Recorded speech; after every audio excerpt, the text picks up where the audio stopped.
اعوذ باللہ من الشیطان الرجیم بسم اللہ الرحمن الرحیم الا بذکر اللہ تطمئن القلوب صدق اللہ العظیم وصدق رسولہ النبی الکریم ان اللہ وملائکتہ یصلون علی النبی یا ایہا الذین آمنوا صلوا علیہ وسلموا تسلیما اللہم صل علی سیدنا و مولانا محمد معدن الجود والکرم وآلہ وصحبہ وبارک وسلم۔ تمام تعریفیں حمد و ثنا اللہ تعالی جل جلالہ کے لیے۔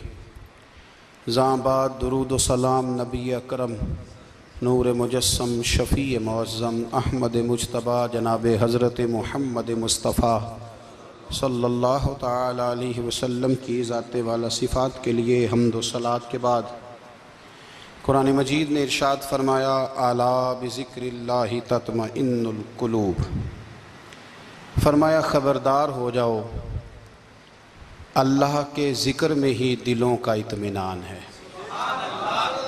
اللہ کے ذکر میں دلوں کا چین ہے۔ لوگ بہت سارا مال، بہت ساری دولت، بہت ساری عقل اور بہت سارا شعور ہونے کے باوجود بے سکون ہیں۔ جس چیز نے زمانے کو تکلیف میں مبتلا کر دیا ہے اور جو چیز ڈھونڈنے سے نہیں ملتی وہ اطمینان ہے، وہ قرار ہے۔ لوگ بھیک مانگتے ہیں، منت کرتے ہیں، دہائی دیتے ہیں کہ کہیں سے سکون کی دولت مل جائے، لیکن وہ میسر نہیں آ رہی۔ بڑے بڑے لوگ ہیں اور میں عرض کر چکا ہوں کہ مالدار بھی ہیں اور عقل مند بھی ہیں، باشعور ہیں، پڑھے لکھے ہیں، پر قلبی سکون، راحت، اطمینان، چین انہیں میسر نہیں آ رہا۔ راتیں جاگ کر گزر جاتی ہیں، دن آزمائش میں بیت جاتا ہے۔ وہ کبھی اس کے لیے ٹھنڈے علاقوں کا سفر کرتے ہیں، کبھی دوستوں کی مجلسوں میں جا کر کے بیٹھتے ہیں، کبھی گھر سے دور اکیلے میں تنہائی میں وقت گزارنے کی کوشش کرتے ہیں، لیکن دولت سکون ناپید ہوتی ہے، میسر نہیں آتی۔ عرش کا رب فرماتا ہے کیوں تو بھٹکتا پھرتا ہے، کیوں دائیں بائیں جاتا ہے، چپ کر کے مسجد آ جا اور لوگوں سے بچ کے تنہائی میں میرا ذکر کر۔ اللہ ملے گا کیا؟ فرمایا اعلیٰ بذکر اللہ تطمئن القلوب، میں تیرے بے چین دل کو چین عطا کر دوں گا۔ وہ تیرا تڑپتا اور پھڑکتا ہوا مزاج، اسے میں سکون کی دولت دوں گا۔ یہ تجھے کہیں اور نہیں ملے گا، یہ میری یاد میں ملے گا۔ یہ چین، قرار، سکون تجھے یہیں میسر آئے گا۔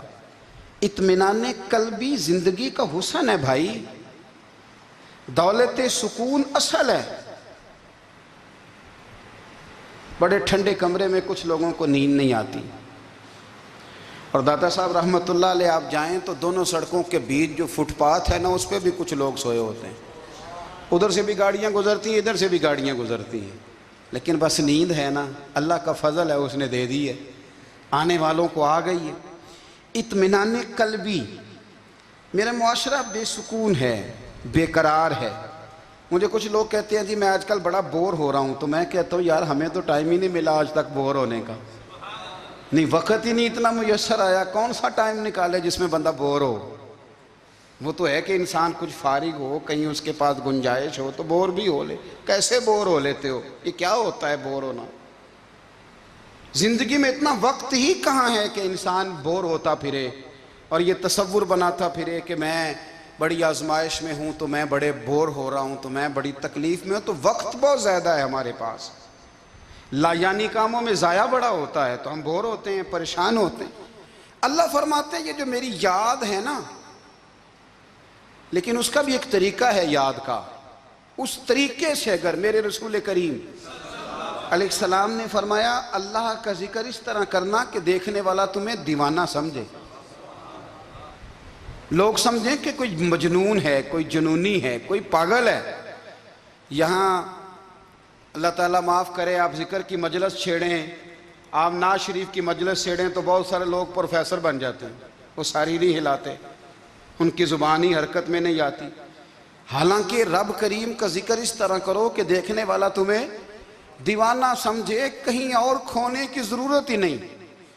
میرے حبیب گویا ہمیں فرماتے ہیں تو رب کے ذکر میں اس طرح کھو جا کہ تجھے دنیا کا خیال ہی نہ رہے، تجھے پھر دنیا کی ہوش نہ رہے۔ لیکن اگر نماز میں بھی خیال غیر آئے، ذکر میں بھی توجہ کہیں اور ہو، زندگی میں وہ عجیب لمحہ تھا، وہ میرے ساتھ تھا اور میں تنہا تھا، اگر ماحول یہ ہو کہ آپ کہیں جسم کے ساتھ تو موجود ہوں، روح موجود نہ ہو، تو پھر لذت ذکر بھی میسر نہیں آتی، پھر کیف نہیں حاصل ہوتا۔ یاد رکھیں کہ اس طرح کھو کے رب کی یاد کہاں سے کیف آئے گا؟ الجھ ہی پڑا گئے ہیں۔ وہ مستی، وہ سرور، وہ کیف جو اللہ کے ذکر میں ہوتا تھا، جو کبھی مرشد کامل کے سامنے بیٹھ کر لوگ اللہ اللہ کرتے تھے تو لگتا یہ تھا کہ یہ یہاں ہیں ہی نہیں، یہ تو کہیں اور چلے گئے ہیں، یہاں موجود ہی نہیں۔ لیکن اب وہ موج نہیں، وہ شوق نہیں، وہ درد نہیں، وہ زیر نہیں۔ اقبال تڑپ کے کہا کرتے تھے، خیرت کی گتھیاں سلجھا چکا ہوں، یا رب مجھے صاحب جنوں کر دے، اللہ مہربانی فرما، وہ کیفیت دے، وہ سرور دے۔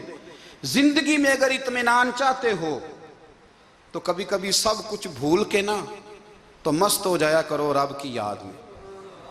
کبھی کبھی چھوڑ دیں دنیا، چھوڑیں یار موبائل، کسی وقت کریں اس کو بند، چھوڑیں اس بات کا خیال کہ فلانے نے سلوٹ کیا ہے کہ نہیں کی، چھوڑیں۔ حضرت باجزید بستامی رحمت اللہ تعالیٰ علیہ فرماتے ہیں میں نے اعتکاف کبھی اپنی مسجد میں نہیں کیا، یہ کہ سارے ہی ہاتھ چومنے والے، سارے ہی پیار کرنے والے۔ فرماتے میں جب اعتکاف کرتا تھا تو میں بستام سے دور نکل جاتا تھا جہاں کوئی مجھے جاننے والا نہ ہو۔ اٹھ بلیا چل اوتھے وسیے جتھے وس دے نہیں سارے یننے، نہ کوئی ساڈی ذات پچھانے تے نہ کوئی سانو مننے، چل ادھر چلیں۔ اٹھ بلیا چل اوتھے وسیے جتھے وس دے نہیں سارے ہی اننے، نہ کوئی ساڈی ذات پچھانے تے نہ کوئی سانو۔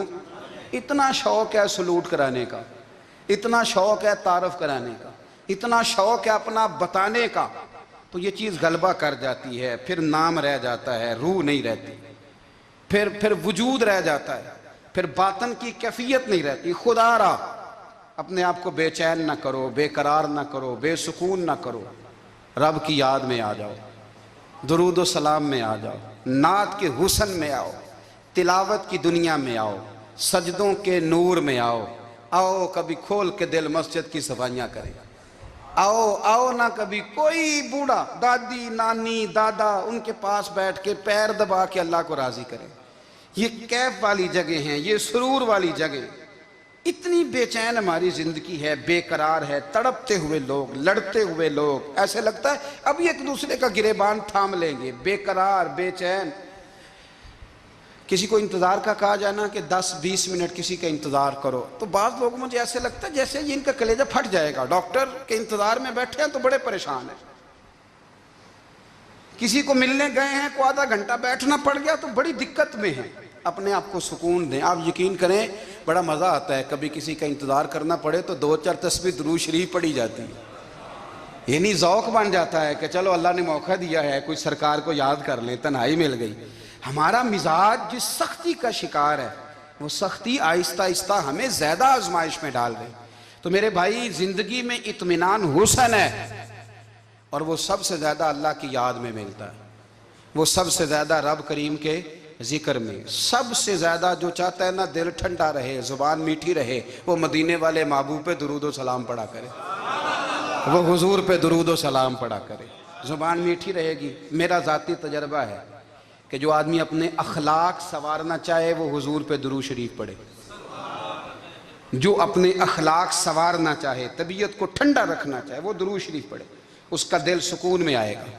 کچھ کام اور ہیں زندگی میں اطمینان کے لیے، ان کا ہونا بھی بڑا ضروری ہے۔ سب سے پہلے اگر آپ چاہتے ہیں نا زندگی میں سکون ہو تو حقیقتوں کا سامنا کرنا سیکھیں، آپ جو ہیں وہ رہنا سیکھیں، جو آپ نہیں ہیں وہ بننے کی کوشش نہ کریں۔ حقیقت کا سامنا کرو گے تو زندگی اطمینان میں آ جائے. ہم نے نا بہانے بنا لیے ہیں، ہیلے بنا لیے، جھوٹ کے سہارے اپنے آپ کو اونچا کر لیا. ایک آدمی سے کہا جاتا ہے تو رشوت نہ لے، تو کہتا ہے میں غریبوں سے نہیں لیتا. تو میرا سوال یہ ہے کہ امیروں کا حساب لینے کی اللہ نے تیری ڈیوٹی لگائی ہے، تیرے ذمہ لگایا ہے کہ تو امیروں کا حساب کر. تمہیں کیا ضرورت پڑی ہے؟ ہم نا بہانہ کرتے ہیں، رشوت لینے والے کا الگ بہانہ ہے اور سفارش والے کا الگ بہانہ ہے. حقیقت کا سامنا کریں، حقیقت کا. جو میرے ذمہ داریاں ہیں وہ میں نے پوری کرنی، جو آپ کی ذمہ داریاں ہیں وہ آپ جان نہ چھڑائیں، حقیقت پسند بنیں. میرے رسول کریم، پھر پڑھیے درود شریف صلی اللہ تعالی علیہ وسلم. حضور صلی اللہ علیہ وسلم نے فرمایا کہ میری بیٹی سیدہ فاطمہ الزہرا رضی اللہ تعالی عنہا صرف جنتی نہیں، جنتی عورتوں کی سردار ہے. لیکن حضور نے یہ بھی فرمایا کہ فاطمہ یہ خیال رکھنا اگر اللہ نے حساب پوچھا تو حساب تم نے خود دینا ہے. حقیقت کی طرف توجہ کرائی حضور نے. وہ صرف جنتی نہیں، جنتی عورتوں کی سردار ہیں، پر حقیقت کی جانب توجہ. میں حقیقت یہ ہے کہ اگر مالک نے حساب پوچھا تو اس کی تیاری بھی کرنی ہے. دیکھیں نا، ہمیں کچھ یقین نہیں، اللہ معاف کرے کہ ہمارا حساب کیسا ہوگا، لیکن کتنے آزاد ہیں. یعنی بڑی دلیری سے بندے کہتے ہیں فجر نہیں پڑھتا جی، 3 پڑھتا ہوں جی، شاہ رہ جاتی ہے جی، کپڑے صاف، بڑی دلیری سے. اور سیدہ فاطمہ الزہرا نے ساری رات مصلی باندھ رکھا ہے، حالانکہ انہیں یقین تھا کہ رب مجھے بغیر حساب کتاب جنت دے گا. حقیقت کا سامنا کریں. جو حقوق آپ کے ہیں وہ آپ نے ادا کرنے ہیں، جو ذمہ داریاں ہیں وہ ذمہ داریاں ہیں. دیکھیں نا، حضرت موسیٰ کلیم اللہ علیہ السلام کے پاس اسرائیل روح نکالنے آئے تو حضرت موسیٰ نے تھپڑ مارا، آنکھ نکال دی. واپس گئے، اللہ انہوں نے تو جلال فرمایا ہے، کہا موسیٰ علیہ السلام سے کہیے بیل کی پشت پر ہاتھ رکھیں، جتنے بال ان کے دست مبارک کے نیچے آئیں گے اتنے 1000 سال ان کی عمر بڑھا دی جائے گی. یعنی میرے کان میں کوئی بتا دے کہ جناب 60 سال بڑھ گئی، یا آپ کے کان میں کوئی کہہ دے تو خوشی ہوتی ہے کہ نہیں؟ لیکن یہ حقیقت پسندی نہیں، اس لیے کہ 60 بھی گزر جائیں گے، 70 بھی، یہ حقیقت نہیں. حضرت موسیٰ کلیم، چلے میں مثال دیتا ہوں، سمجھ لے 10 بال، حالانکہ بہت زیادہ آتے ہوں گے، 10 بال اگر حضرت موسیٰ کے ہاتھ کے نیچے آئے تو 10,000 سال تو عمر بڑھ گئی نا. 10 یعنی 10 سال نہیں، 10 100 نہیں، 10 بہت زیادہ تھی نا. تو حضرت موسیٰ کلیم اللہ علیہ السلام سے آ کے عرض کیا گیا حضور بیل کی پشت پر ہاتھ رکھیں، جتنے آپ کے ہاتھ کے نیچے بال آئیں گے اتنے 1000 سال عمر بڑھ جائے گی. تو حضرت موسیٰ نے حقیقت پسندی والی بات کی. فرمایا پھر کیا ہوگا؟ 10,000 سال کے بعد پھر کیا ہوگا؟ کہا حضور جانا تو پھر بھی ہے. فرمایا پھر ابھی چلتے ہیں. اگر جانا ہے نا، جانا ہے تو پھر، اگر جانا ہے تو پھر ابھی. اور سجنوں اگر نماز پڑھنی ہے تو ابھی کیوں نہیں؟ اگر داڑھی رکھنی ہے تو پھر رمضان کا انتظار کیوں کریں؟ ابھی کیوں نہیں؟ اگر سچ بولنا ہے تو پھر، اگر رزق حلال کھانا ہے تو پھر انتظار کا ہے گا. حقیقت ہوتی ہے، بہانہ ہوتا ہے. حقیقت چھپ نہیں سکتی بناوٹ کے اصولوں سے، کیونکہ خوشبو آ نہیں سکتی کبھی کاغذ کے پھولوں سے. یہ بات یاد رکھیں. اگر جانا ہے تو حضرت کلیم فرمانے لگے پھر 10,000 سال کے بعد بھی جانا ہے تو آج بھی. ہمیں بے قراری زندگی میں اس لیے کہ ہم حقیقت پسند نہیں، ہم بہانوں میں، ہم ہواؤں میں جیتے ہیں، ہواؤں میں، خیالات میں زندگی گزارتے ہیں. بڑا ٹائم پڑا ہے، مثلاً کتنا میرے رسول کریم صلی اللہ تعالیٰ علیہ وآلہ وسلم نے ایک دن صحابہ سے فرمایا تمہیں حیا نہیں آتی؟ حضور کیا ہوا؟ فرمایا وہ والے مکان بناتے ہو جن میں تم رہ نہیں سکتے، وہ والا مال جمع کرتے ہو جو کھا نہیں سکتے، حیا نہیں آتی؟ عرض کی حضور حکم کریں. تو محبوب فرمانے لگے جوتے کا ایک تسمہ بند کرتا ہوں تو سوچتا ہوں دوسرا بند کرنے سے پہلے موت آ جائے گی. ایک سانس اندر جاتی ہے تو دوسرا آنے سے پہلے میں یاد کرتا ہوں کہ مجھے دنیا سے جانا ہے. تمہیں حیا نہیں آتی؟ وہ مکان بناتے ہو جن میں رہ ہی نہیں سکتے، وہ مال جمع کرتے ہو جو کھا. حقیقت پسند نہیں بھائی. ہم بہت سارے لوگ ہیں بڑی باتیں سناتے ہیں، بڑی میں کہتا ہوں اصل میں نا زیادہ باتیں سنا کے نا بیچارہ اپنے آپ کو مطمئن کرنا چاہتا ہے، اصل بات یہ ہے کہ اندر سے نا ہلا ہوا ہے، کچھ بھی نہیں، بڑا زیادہ ہنستا ہے اور مجھے لگتا ہے کہ کوئی گہرا زخم چھپا رہا ہے۔ اس لیے ملمہ سازی، حقیقت پسند بنو، حقیقت پسند۔ یاد رکھنا، من ترک صلاۃ متعمدا فقد کفر، میرے رسول نے حقیقت بیان کی، فرمایا جس نے ایک نماز بھی جان بوجھ کے چھوڑی اس نے رب کے رب ہونے کا انکار کیا، اس نے کفران نعمت کیا۔ یہ حقیقت ہے، کوئی کلیریفیکیشن نہیں، کوئی وضاحت نہیں۔ جو نماز نہیں پڑھتا، جھوٹ بولتا ہے، غلط بیانی کرتا ہے۔ جو شخص رزق حرام کما کے کہتا ہے کہ اس کے بغیر گزارا نہیں چلتا، وہ جھوٹ بولتا ہے۔ اس لیے کہ رب فرماتا ہے جب تجھے پیدا کیا ہے تو تیرا رزق میرے ذمہ ہے۔ اللہ فرماتا ہے کہ لا یکلف اللہ نفسا الا وسعہا، میں کسی پر وہ بوجھ نہیں ڈالتا جو اٹھا نہ سکے۔ نماز فرض کیا، اس کا مطلب ہے ہم پڑھنے کے قابل ہیں، اس نے ہمارے ذمہ داریاں لگائی ہیں تو مطلب یہ ہے کہ ہم ذمہ داریاں ادا کرنے کے قابل ہیں، ورنہ وہ کہتا ہے میں وہ بوجھ ڈالتا ہی نہیں جو تجھ سے اٹھایا نہ جائے۔ اگر چاہتے ہو کہ زندگی میں اطمینان ملے تو خدا را حقیقت پسندوں والی زندگی گزارو۔ یہ فضاؤں میں زندہ رہنا، ہواؤں میں اللہ بڑا معاف کرنے والا ہے، اللہ بڑا کریم ہے، معاف کر دے گا، تو بھئی یہ بات صحابہ کو بھی پتا تھی، یہ اہل بیت کو بھی خبر تھی، تو وہ تو ایک ایک بات کا لحاظ کرتے تھے۔ یہ غوث اعظم کو بھی پتا تھی، یہ ان کے والد کو بھی پتا تھی، جنہوں نے کسی کا ایک سیب کھا لیا تھا تو 12 سال اس کے گھر میں نوکری کرتے رہے، انہیں نہیں پتا تھا اللہ بڑا کریم ہے، معاف کر دے گا، ایک سیب ہی ہے نا۔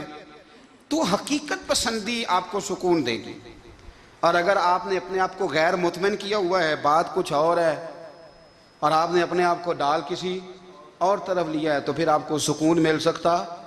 سکون حقیقت پسندی میں، اصل میں سکون ہوتا ہے، اداکاری میں سکون نہیں ہوتا۔ تیسری بات سنیں، اگر آپ چاہتے ہیں زندگی میں مطمئن رہیں تو دنیا داروں سے امیدیں توڑ دیں، اللہ اور اس کے رسول سے امید وابستہ کریں، اولیاء اللہ سے امیدیں وابستہ کریں، صحابہ اور اہل بیت سے امیدیں، اللہ اور اللہ والوں سے امیدیں، دنیا داروں سے امیدیں۔ آپ کو پتہ ہے دنیا دار کی تباہی کب ہوتی ہے؟ جب انہیں خوش آمدی مل جاتا ہے۔ چودھری کا بیڑا اس وقت غرق ہوتا ہے جب اسے چودھری کہنے والے زیادہ ہو جاتے ہیں۔ سیٹھ صاحب اور نواب صاحب بیچارے تباہ تب ہوتے ہیں بھولے پن میں، جب ان کے دائیں بائیں ریلا ہوتا ہے سیٹھ صاحب کہنے کا، لوگ انہیں کھانا چاہتے ہیں، پیار ان کا نہیں ہوتا، ان کی جیب کا ہوتا ہے، محبت ان سے نہیں ہوتی، ان کی کرسی سے ہوتی ہے، ضروریات کا پیار ہوتا ہے، تباہ کر دیا جاتا ہے۔ ہماری ساری توقعات دنیا داروں سے وابستہ ہو گئی ہیں، ناراض نہ ہونا۔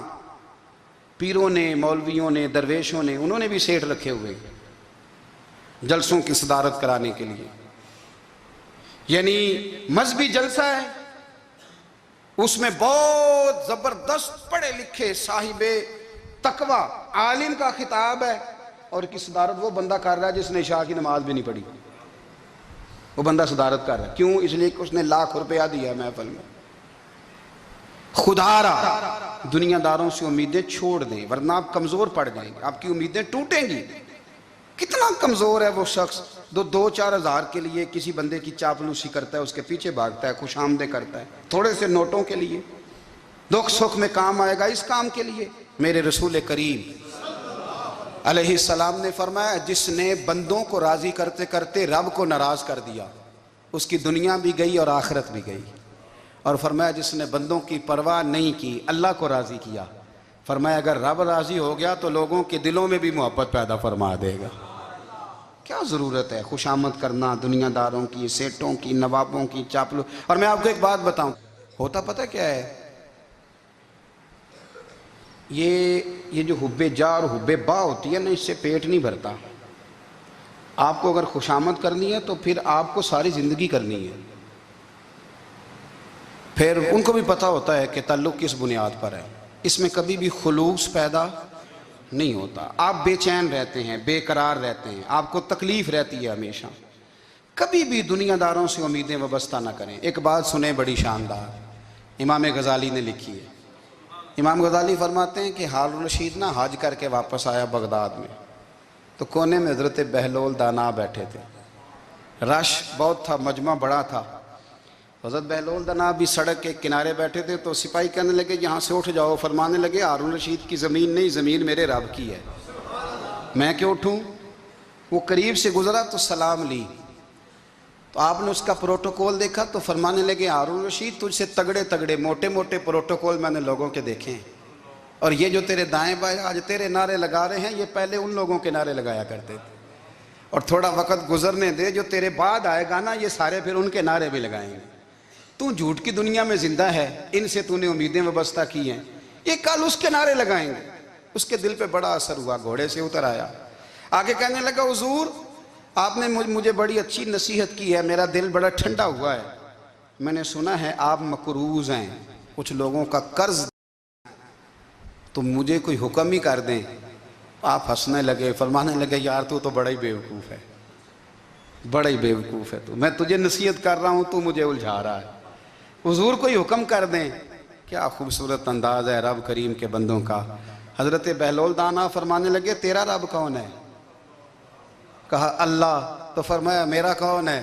کہا اللہ۔ فرمانے لگے یہ تو نہیں نہ ہو سکتا کہ اللہ ہارون رشید کو دیتا رہے اور بہلول دانا کو بھول ہی جائے، یہ تو نہیں نہ ہو سکتا کہ ہارون رشید کو دیتا رہے اور بہلول دانا کو بھول جائے۔ فرمایا اس کا دل، اس کا ارادہ ہوا، ارادہ قدرت ہوا کہ بہلول مقروض رہنا چاہیے، تو اگر رب مجھے رکھنا چاہتا ہے، دکھ قبول محمد بخشا راضی رہن پیارے، اگر وہ چاہتا ہے میں مقروض رہوں تو میں بھی چاہتا ہوں کہ میں مقروض ہی رہوں، یہ تو نہیں نہ ہو سکتا کہ تجھے دے اور مجھے نہ دے۔ فرمایا میری تجھ سے کوئی امید نہیں، مجھے جب بھی دے گا میرا رب بھی دے گا، اور وہ دے گا تو پھر انشاءاللہ خزانے کھول کے دے گا۔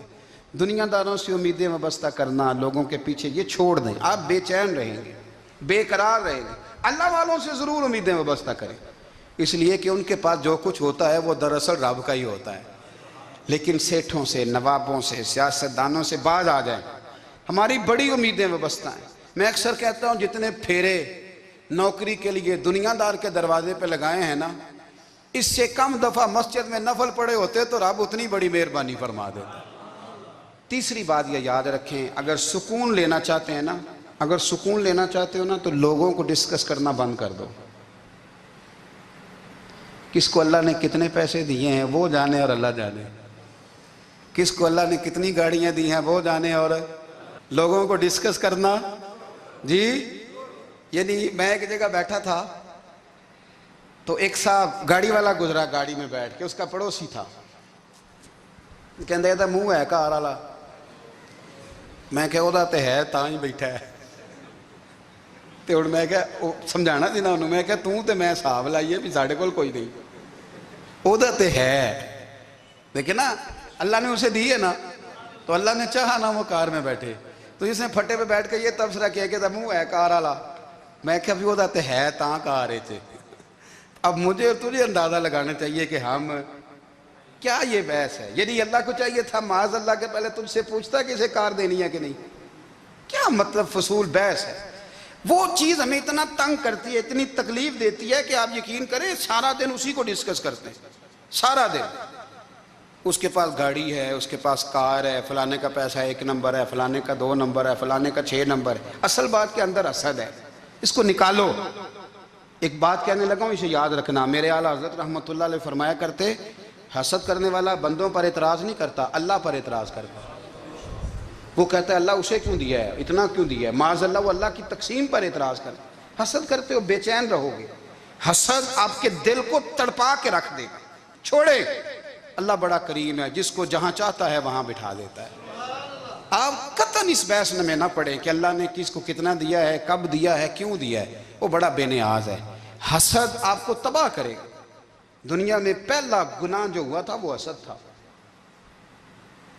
ابلیس نے حضرت آدم سے حسد کیا، کہنے لگا میں بہتر ہوں، سرداری اس کو مل رہی ہے، یہ تو اللہ کو پتہ ہے نا کس کو دینی ہے۔ اور دنیا میں پہلا قتل حسد کی وجہ سے ہوا، حابیل قابیل کے درمیان حسد کا معاملہ تھا، خاتون کا نکاح اس سے کیوں ہو رہا ہے، مجھ سے ہونا چاہیے۔ حسد تباہی کرتا۔ آپ یقین کریں، یعنی دکاندار کے سامنے دوسری دکان پڑتی ہے اور پریشان ہو جاتا ہے، وہ کہتا ہے میرا کیا بنے گا، لا حول ولا قوت الا باللہ العلی العظیم۔ یعنی تیرا کیا خیال ہے کہ تیرے حصے کی روٹی وہ کھا جائے گا؟ اتنا چھوٹا دل، یعنی تیرا موقف یہ ہے کہ تیرے حصے کا نصیب اس تک چلا جائے گا، یہ تیری خواہش ہے؟ ایک دوسرے کی کمزوریاں بیان کرنا، اس کا تو مال ہی ناقص ہے جی، اس کے تو پاس ہی کچھ نہیں، یہ تو کمزور لوگوں کا طریقہ ہے۔ میرے رسول کریم علیہ السلام گزر رہے تھے، پت جھڑ کا موسم تھا، خزاں کا موسم تھا، درختوں کے پتے جھڑ رہے تھے، صحابہ کو ساتھ لے کے حضور گزرے اور ایک درخت کی ٹہنی کو پکڑ کے حضور نے ہلایا۔ صحابہ فرماتے ہیں کہ چھم چھم اس کے پتے گرے، زمین پر ڈھیر لگ گیا۔ حضور نے فرمایا دیکھا تم نے کیا ہوا؟ حضور ہاں۔ فرمایا کتنی تیزی سے پتے جھڑے ہیں، صرف تنا رہ گیا ہے اور خالی ٹہنیاں رہ گئی ہیں، کوئی حسن بچا ہے؟ حضور نہیں۔ تو نبی کریم فرمانے لگے جو حسد کرتا ہے نا، اس کی نیکیاں بھی اسی طرح جھڑ جاتی ہیں، اسی طرح۔ اور ایک جگہ حضور فرمانے لگے جس طرح راکھ لکڑی کو آگ کھا جاتی ہے، جس طرح لکڑی کو آگ، جب آگ کھا جائے تو پھر لکڑی کو لکڑی نہیں کہا جاتا، راکھ کہا جاتا ہے، کوئلہ کہا جاتا ہے، اس کی اصل باقی یعنی اسے کھائی جاتی ہے۔ تو حضور علیہ السلام فرمانے لگے جس طرح آگ لکڑی کو کھا جاتی ہے، فرمایا اسی طرح حسد نیکیوں کو کھا جاتا ہے، نیکیاں رہتی نہیں۔ حسد کرنے والے کے پاس نیکیاں یعنی ان کی اصل شکل موجود، کبھی بھی حسد نہیں کریں۔ اللہ کی تقسیم ہے، جس کو چاہے جب چاہے جتنا چاہے عطا کرے۔ اور چوتھی بات میرے بھائی، کبھی بھی بغض نہ پیدا کریں، بغض والے لوگ بے سکون رہتے ہیں۔ بہت ساری کمزوریاں ہمارے اندر ہوتی ہیں نا، پھر اللہ ہماری روزی تو نہیں نہ بند فرماتا، یہ تو نہیں کہتا کہ زمین سے نکل جاؤ۔ اگر یہی والا معاملہ ہو جو ہمارا ہے کہ شادی پہ اس نے میرے ساتھ برا سلوک کیا تھا، اب ساری زندگی بغض رکھنا ہے، اگر یہی معاملہ فرشتے اللہ کی بارگاہ میں کہیں کہ یا اللہ اس نے فلانے دن شراب پی تھی، اب اس کو زمین میں نہیں رہنے دینا، نظام زندگی چلے گا؟ تو اگر اللہ ہمیں معاف کرتا ہے تو ہم بندوں کو معاف کیوں نہیں کرتے؟ آپ یقین کریں اتنی لمبی عداوتیں، اتنا لمبا حسد، اتنا لمبا بغض، اتنا لمبا۔ حدیث میں نے پڑھی، میں حیران رہ گیا۔ میرے نبی کریم علیہ السلام نے فرمایا اپنی بیوی سے کبھی بغض نہ رکھنا، اگر اس کی ایک بات ناپسند ہو تو اسے چھوڑ کے وہ بات دیکھو جو تمہیں پسند ہے۔ میں اس حدیث کو پڑھ کے سوچنے لگا کہ کیا بیوی کا بھی بغض رکھتے ہیں لوگ؟ اب حضور نے کہا ہے تو اس کا مطلب ہے لوگ بیوی کا بغض بھی رکھتے ہیں۔ اب اس پر استدلال کر کے مجھے کہنا پڑے گا کہ سسرال والوں کا بغض بھی رکھتے ہیں، کہنا پڑے گا کہ بھائی کے سسرال والوں سے بھی بغض رکھتے۔ اس حدیث کی روشنی میں سمجھا کہ لوگ بھابھی کا بغض بھی رکھتے ہیں، بغض، ورنہ عادتیں تو ہماری بھی کئی بری ہوتی ہیں۔ اگر عادات ایک وجہ بنے اختلاف کی تو عادتیں تو ہماری بھی کئی بری ہیں، لیکن ہم اپنی بری عادتوں سمیت اپنے آپ سے پیار کرتے ہیں، اور سامنے والے کی ایک بھی عادت بری ہو تو اس سے بغض رکھتے ہیں۔ بغض نہ پیدا کریں۔ میرے نبی پاک علیہ السلام نے فرمایا کچھ چیزیں تمہارے دین کو مونڈ ڈالیں گی، تباہ کر دیں گی، کاٹ دیں گی۔ حضور کون سی؟ فرمایا حسد، تکبر اور بغض، یہ تمہارے دین کو تباہ کر دیں۔ ہم بے چین اس لیے ہیں کہ ہم نے بہت سارے لوگوں کا بغض پالا ہوا ہے، اور ہر فیلڈ میں سیاستدان نے سیاستدان کا، ذاتیات پر اتر کے بات کرتے ہیں، معزز ترین لوگ، تاجر نے تاجر کا، اللہ ماشاءاللہ بعض جگہ پہ اہل علم بھی ایک دوسرے سے عداوت رکھتے ہیں۔ خدا را دل رب کریم کے آنے کا ٹھکانہ ہے، یہ صاف ہوگا تو اس میں رب رسول کے جلوے ہوگے، اور اگر اس میں عداوت ہو، اس میں بغض ہو، اس میں کینہ ہو، نفاق ہو، سنیں میرے رسول کریم حضرت ابوبکر صدیق رضی اللہ تعالیٰ عنہ کہتے ہیں میں رو ہی پڑا۔ مکہ فتح ہوا نا، تو اکرمہ بن ابو جہل نے پیغام بھیجا کہ میں نا کلمہ پڑھنے کے لیے آ رہا ہوں۔ وہ بات لمبی ہے، میں موضوع پہ رہنا چاہتا ہوں۔ کہتے ہیں جب وہ آنے لگا نا تو نبی پاک نے ہم سب کو بلایا، ہم حاضر خدمت ہوئے تو حضور فرمانے لگے کہ اس کے باپ نے نا بڑا ظلم کیا ہے ہمارے ساتھ، ابو جہل نے بڑا ستایا ہے، بڑی تکلیف دی ہے۔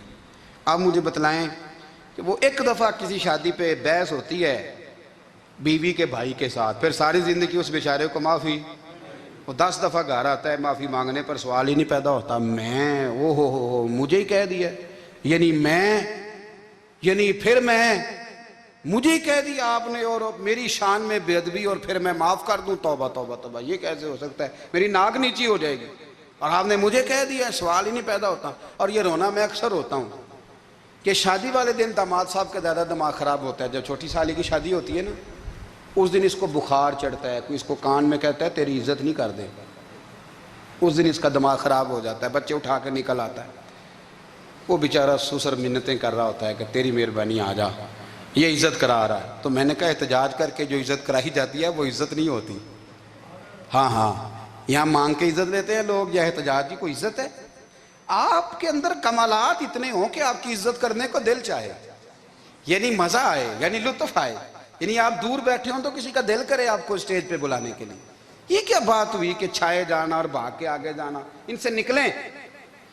اکرمہ بن ابو جہل کلمہ پڑھنے کے ارادے سے آ رہے ہیں، حضور علیہ السلام نے صحابہ کو بلایا۔ کتنی زیادہ عداوت رکھی جا سکتی تھی معاذ اللہ؟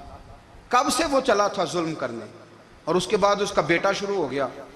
کتنی باتیں تھیں جو ناقابل معافی تھیں، پر کریم رسول نے ہمیں بتلایا ہے کہ سکون والی زندگی کہتے کس کو ہے۔ جب سب لوگ جمع ہو گئے تو حضور نے فرمایا بھئی وہ کلمہ پڑھنے آ رہا ہے، اس کے باپ نے ظلم بڑے کیے ہیں، پر میری نصیحت یہ ہے کہ اس کے سامنے اس کے باپ کو برا نہ کہے، خبردار کوئی اس کے سامنے کوئی بات نہ کرے۔ اب وہ کلمہ پڑھنے آ رہا ہے، مطیع ہو کے آ رہا ہے، بان کے آ رہا ہے۔ کہتے ہیں اللہ کے رسول نے نا کافی دیر تک خطبہ دیا، بریفنگ دی، بات سمجھائی۔ جناب صدیق اکبر کہتے ہیں میں رو پڑا۔ ایک صحابی مجھے کہنے لگے تمہیں کیا ہوا؟ تو میں نے کہا میں مصطفیٰ کی رحمت پہ رو رہا ہوں۔ دیکھو کن کے لیے حضور گراؤنڈ بنا رہے ہیں، دیکھو کن کے لیے حضور تیاری کر رہے ہیں، جنہوں نے ساری زندگی دشمنی کی۔ خدا را یہ اندر سے عداوتیں نکال پھینکو۔ او بھائی اتنا تو لمبا ٹائم ہی کوئی نہیں، اتنا تو وقت ہی کوئی نہیں، اس کو صاف رکھو۔ بندہ کوئی کر بھی گیا تو کوئی حرج نہیں، چنگی مندی سجنا کولوں 100 واری ہو جاندی، یار یاراں دا گلہ نہیں کر دے۔ اصل پریت یار یاراں دا جڑا گلہ کردا جے یار نہیں جے ہوندا۔ ہاں پکی بات، پکی پیڑی۔ میرا ایک سنگی مجھے آ کے آنے لگا فلانی جگہ بندہ یہ بات کر رہا تھا، میں کہ تو اوتھے ہی سے سوندا سے تم ہی نال ہی سے، میرا تو سجن بات سن ہی نہیں سکتا۔ چنگی مندی سجنا کولوں 100 واری ہو جاندی، یار یاراں دا گلہ نہیں کر دے، اصل پریت جنہ دی۔ ہاں جو بندے پھر ہوتے اس طرح کے، ان کے لیے بھی میاں صاحب نے کہا ہے، ان کے لیے بھی میاں صاحب نے کہا ہے، ان کے لیے بھی آپ نے بات ارشاد فرمائی ہے۔ آپ نے فرمایا چنگا ہویا لڑ نیڑیوں چھٹا، کتے عمر نہیں لنگی ساری، بے قدران دی یاری کولوں توبہ لکھ لکھ باری۔ او چنگا ہویا لڑ نیڑیوں چھٹا، کتے عمر نہیں لنگی ساری۔ جو اس طرح کا تھا نا شکوے کرنے والا، بغض رکھنے والا، فرمایا بے قدران دی یاری کولوں توبہ، یعنی لاکھ تے لاکھ کنے ہو گئے، یعنی 2 لاکھ باری توبہ کی تھی انہوں نے، گنی نہیں جا سکتی جتنی میاں صاحب نے توبہ کر دی۔ بے قدرے دوست، بے قدران دی یاری کولوں توبہ لکھ لکھ باری، چنگا ہویا لڑ نیڑیوں چھٹا، کتے عمر نہیں لنگی ساری۔ تو مہربانی کریں، ایک تو اگر آپ مطمئن رہنا چاہتے ہیں تو کبھی کبھی نا مست ہو کے ذکر الہی کریں، مست ہو، وہ والا ذکر نہیں جس میں آپ موبائل بھی دیکھ رہے ہیں اور کہانیاں بھی۔ میرے سامنے کو بندہ جمعے والے دن یا تقریر کے درمیان تسبیح لے کے بیٹھ جائے تو میں اس سے پوچھتا ہوں تو دو کام ایک ٹائم جی میں پہ کرنا ہے؟ میری بھی بات سن رہے ہو، تسبیح پڑھی تو ممکن ہی نہیں۔ تسبیح تو تسبیح ہے، جب وہ ہوگی تو پھر کوئی اور کام سوال ہی نہیں پیدا ہو۔ ایک تو ذکر کریں محو ہو، دوسری بات حقیقت کا سامنا کریں۔ آپ اگر مطمئن رہنا چاہتے ہیں تو حقیقت پسند بنیں۔ تیسری بات حسد چھوڑ دیں، دوسروں کو ڈسکس کرنا چھوڑ دیں، آپ یہ دیکھیں کہ اللہ نے مجھے کیا کچھ دیا، اس پہ راضی رہیں۔ اور چوتھی بات عداوت چھوڑ دیں، سینے میں کینہ چھوڑ دیں، آپ کی زندگی مطمئن ہو جائے گی، آپ خوشحال رہیں گے۔ وہ جو آپ لفظ کہتے ہیں نا کہ میں بور ہوں، میں پریشان ہوں، اس سے آپ نکل آئیں گے۔ اللہ ہمیں محبوب کی غلامی میں زندہ رکھے، غلامی میں موت۔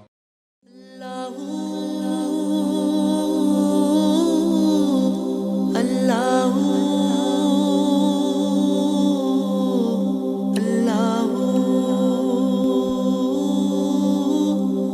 اللہ اوکھے پین کہندے لمیاں نے راواں عشق دیاں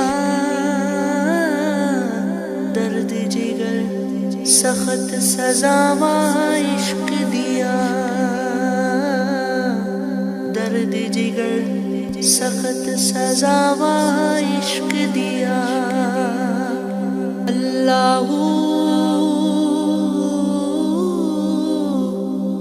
اللہ اللہ اللہ